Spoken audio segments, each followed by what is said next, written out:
begin tonight with California's largest wildfire this year. In 5 days, this fire has spread to 4 counties and burned more than 360,000 acres. And tomorrow, the man accused of starting the park fire that forced thousands to evacuate will appear in front of a judge. Thank you for joining me at 10 o'clock. I'm Brittany Hope. As firefighters race to contain the flames, some families in Butte County are able to return home for the first time since the fire sparked. It's a special neighborhood, and we've been here for 12 years. And there's a lot of great people out here. And 7 of our neighbors lost their homes. Of course, you can imagine it's a really emotional day as families go back to their neighborhoods. CAL FIRE says 100 structures have been destroyed in this fire. Firefighters have gained some containment on the park fire. In the past 2 days, firefighters have been able to build a line around 12% of the fire. But as you can see here, more work is being done by crews 24/7. Helicopters and planes are in the air as fire crews on the ground work to contain the flames. The progress so far is being praised by homeowners who get to go back home tonight.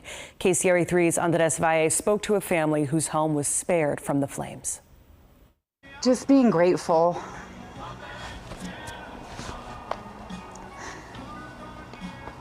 Sorry. I knew you wouldn't be able to do it. John and Julie Gaddy reflecting on what could have been utter destruction, the park fire consuming their neighborhood. I'm just Very emotionally drained, and I'm grateful that you have our house. and that we have a lot of neighbors that still have their house standing.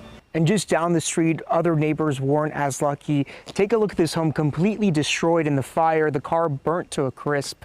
The park fire hitting John Gaddy too close to home. He's a CAL FIRE firefighter and used his knowledge to assess the situation the night they had to evacuate. I drove up the street. I said some expletives, came back, told them to get the hell out of the house.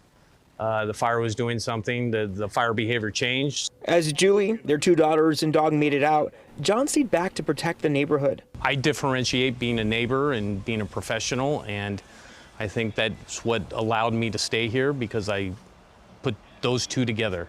I was being a good neighbor and also using my professional skills to do what I could to help my neighbors. John staying in the area every day, helping fire crews protect the neighborhood, losing his truck in the process. Not only was the front of their property scorched, but the back of the property also caught on fire. What did get saved, though, was the chicken coop right here. But, oh well, it's okay. We'll take care of it and move on. Yeah, it's replaceable. I mean, people have lost a lot more, so I'm not worried about it. Reporting in Butte County, I'm Andres Valle for KCRA 3 News.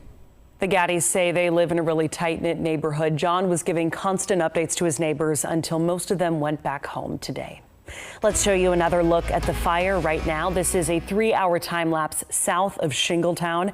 CAL FIRE says the fire continues to burn really actively at multiple locations.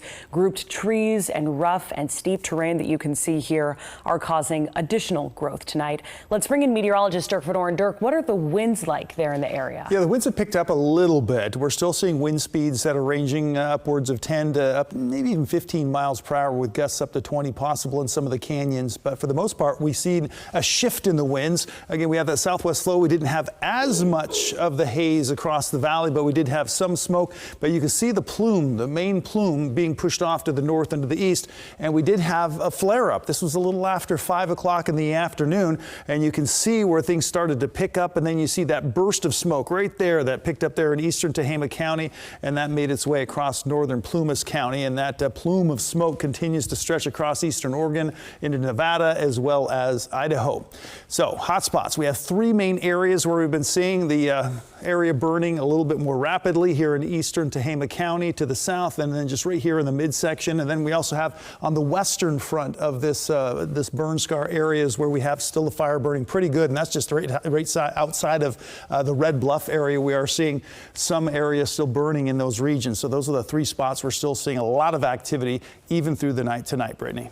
Dirk, thank you. The Chico man accused of starting the Park fire will be in court tomorrow. Ronnie Stout is facing charges of arson. Officials say he was seen pushing a car on fire into a gully on Wednesday near the Alligator Hole in Upper Bidwell Park. The Butte County District Attorney says the car went down 60 feet down an embankment, causing the fire to spread. Stout was arrested less than a day later and will appear in court to hear the charges tomorrow.